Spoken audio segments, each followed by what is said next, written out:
Welcome to Verbal Peak Radio, where we give you a verbal image of life, and we are everyday people.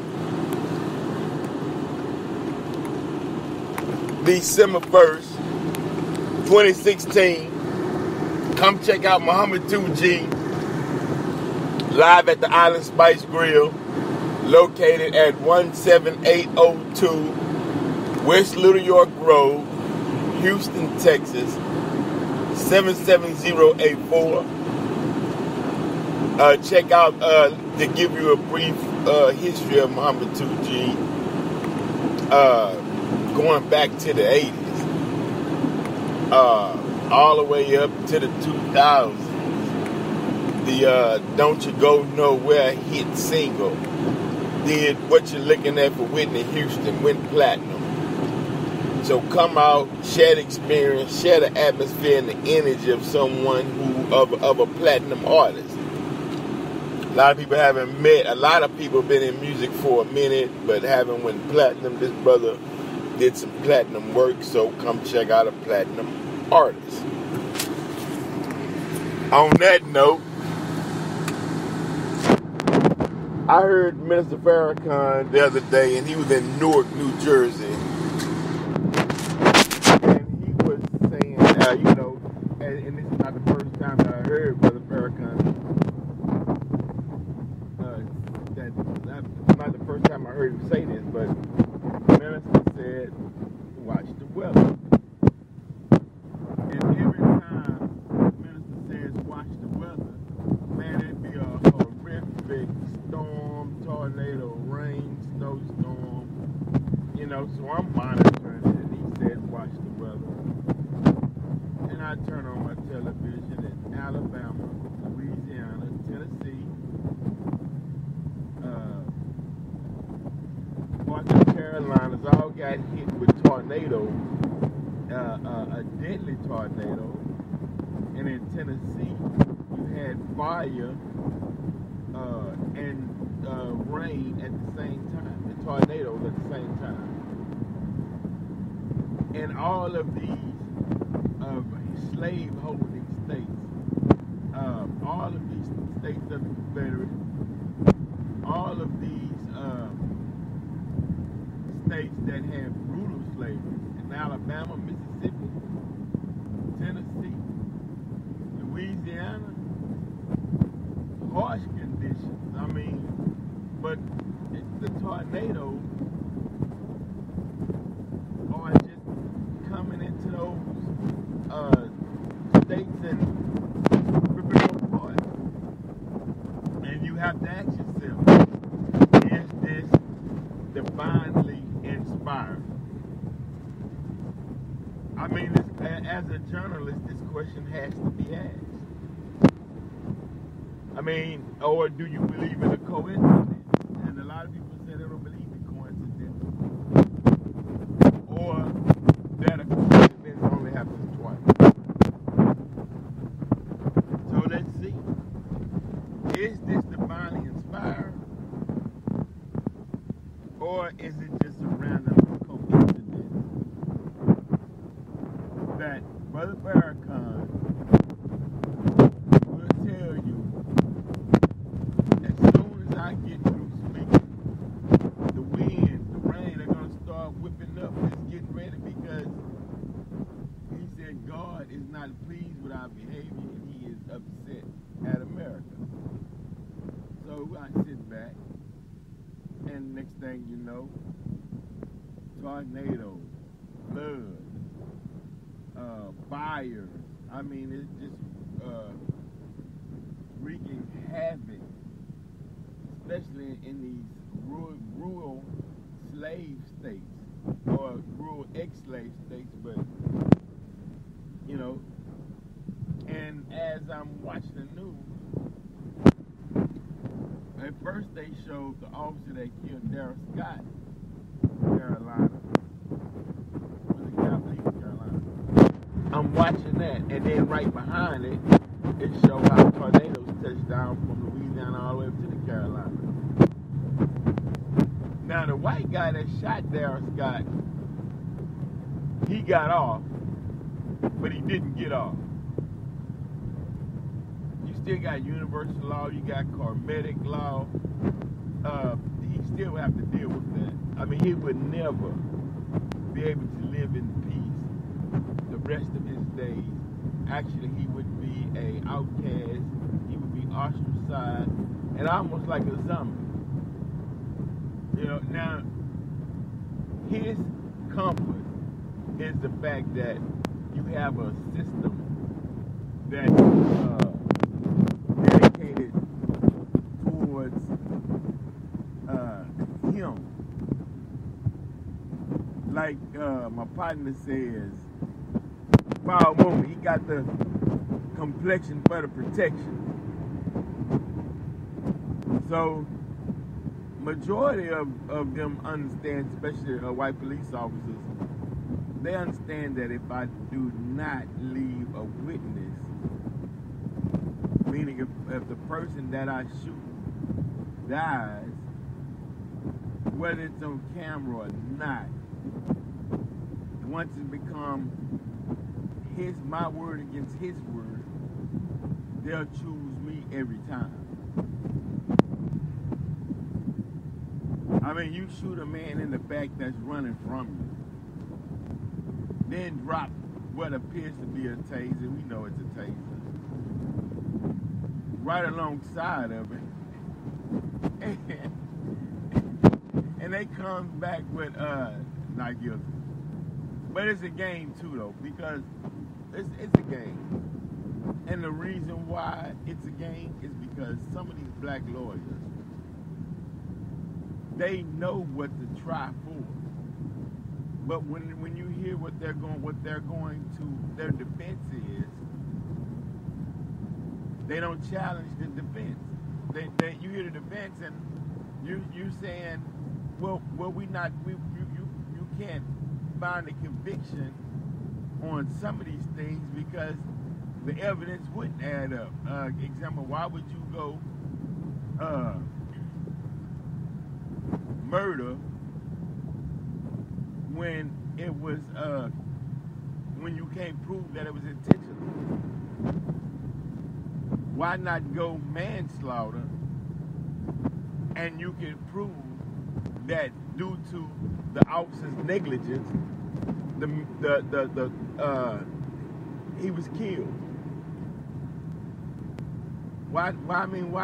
And it's like, you know, why y'all not stepping in and saying, hey man, why would you go for this when you should be going for this? When you should be bringing him up on charges with this that you know is gonna stick.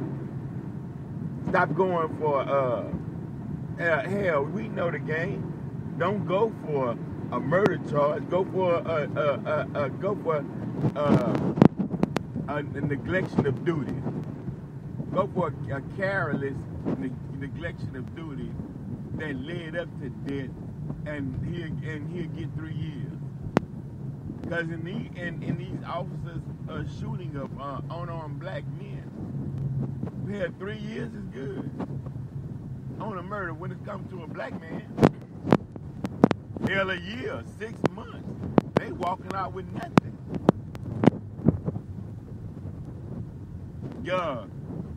Charge him with unlawfully discharging a firearm. Give him a week in jail, something. But I don't know.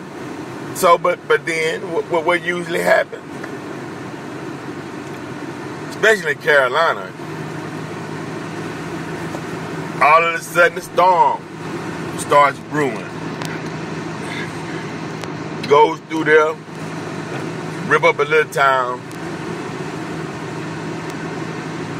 and it's gone. It's on its way. And it's like, you know, you no one's reporting on this. No one is bringing this to the public's attention. No one, when they reported that fire, that's how you know the media is controlled. When they reported the fire in Tennessee, and then the tornado hit, that's unprecedented. And that, I mean, come on. Fire and rain, fire and water, at the same time in Tennessee. Come on. Or unless you're saying, well, if I ignore it, then it might go away. I might not have to face the reality of it if I just ignore it and act as if it's not happening. I don't know. I mean, if that is what you think works for you, not dealing with reality, if you feel as though that's your method of coping, but those of us, especially those of us who are journalists, we have to deal and bring the evidence, bring facts, and also put it in a context or put it in a scenario to where, especially on verbal pick radio, where you can visualize or create an image within your mind to where you can see. Because I'm not white, so I don't know the inner workings of being a Caucasian, of their inner self or their inner being. Just like the Caucasian is not black, so he doesn't know the inner workings of being black. I know they like to say, yeah, we all the same, but come on, think about it. And the Trump election proves that to you. And now going to Texas A&M with the white nationalist group who will be allowed to speak there. A lot of people already said, but hey, freedom of speech. Let them vet. Let him say what he has to say, and you study it, analyze it, see where they're coming from. That way you know where you stand. You know, stop hiding your head in the sand. As adults, as college students, as adults, you should be able to listen to any lecture and not be affected by it. Pull out the truths of it and leave the negativity and falsehood of it. Leave that alone. Just extract the good. If there's any good in that output, you should be able to determine if there's good in it for you or not. So, let them speak. I personally don't have a problem with it. Because sometimes you let a person talk and they'll tell on themselves. And you can also see if this person is educated or if this person is dumb by what they're saying. So, let them speak. You know that some of these ideas are asinine, that they can never come into fruition. So let them speak and let them tell off on themselves. One day they might figure it out. I don't know. They might figure it out and they might not. Because the way these tornadoes and storms and fires are whipping across America, you think that the light bulb would pop on. But hey, maybe not, you know. Maybe it takes some more, maybe God gotta whoop some more, you know. Just like they were saying, man, black people, y'all won't unite. You don't wanna build up your community, your neighborhood. You don't wanna come together and do business. Okay, well, God gonna whoop you too. Because we cannot. Our job is to get the cloak of 460 years of oppression in America off of us, because there is a God of righteousness on the scene, and two wonderful tools that God gave you to help get that cloak of slavery and oppression off of you is the teachings of the Honorable Elijah Muhammad.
your salvation, and the only way you can achieve in life is if you have the help of a white person.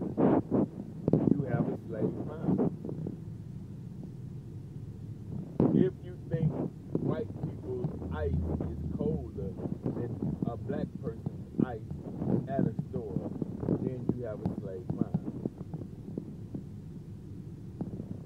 If you think that you have to sing songs and write lyrics to cater to debauchery or a negative image that was created by former slave masters to depict the black male, and if you feel like you have to act that out in public and you have to be the coon so you can get praise from your former slave master, you have a slave mind. If you believe that since